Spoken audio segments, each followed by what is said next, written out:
Well, one of the really key things that has made us successful in training our students is that we have a very strong philosophy about acting coming first. Because whether or not you're singing or you're dancing or you're playing a role, you still are in a role. And your job is to make that audience feel something, or enjoy something, or want to get up and start a revolution like in Les Mis. And that is why the acting portion is essential. And it's one of those things that I think is often forgotten about in a way, like we'll wing it. But we trained people not to just be in a show.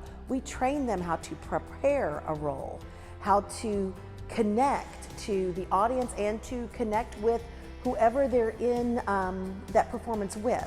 We're training them how to analyze a scene and how to do the work that's required of them. So it's not just getting up there and winging it. And those skills will transfer over all disciplines. And I often talk about how an actor's skill is really a superpower, because we have the power to make people feel things, think things, and want to do things.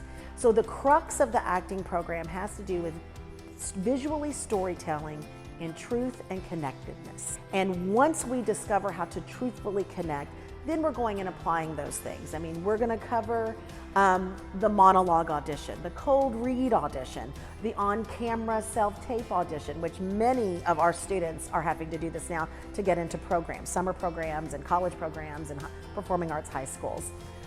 We're gonna cover improvisation. We're gonna cover how to market yourself. What's a resume look like?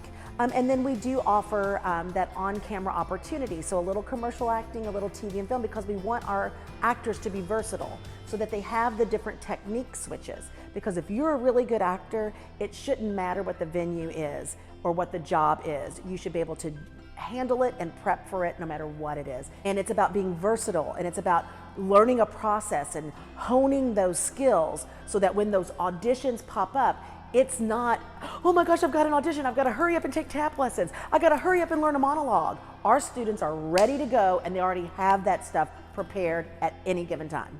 You would never have a basketball player just show up for a basketball game without attending practices. You as an artist, it's the same way. And it is important that if you are not working on a job, you should be training. And for some of our actors coming to classes, they're discovering new things and they're learning new things, and that's great. But some of our actors who are a little bit more seasoned or a little bit more experienced, their job isn't to learn something new, it's to hone that skill and keep it sharp and keep it fresh.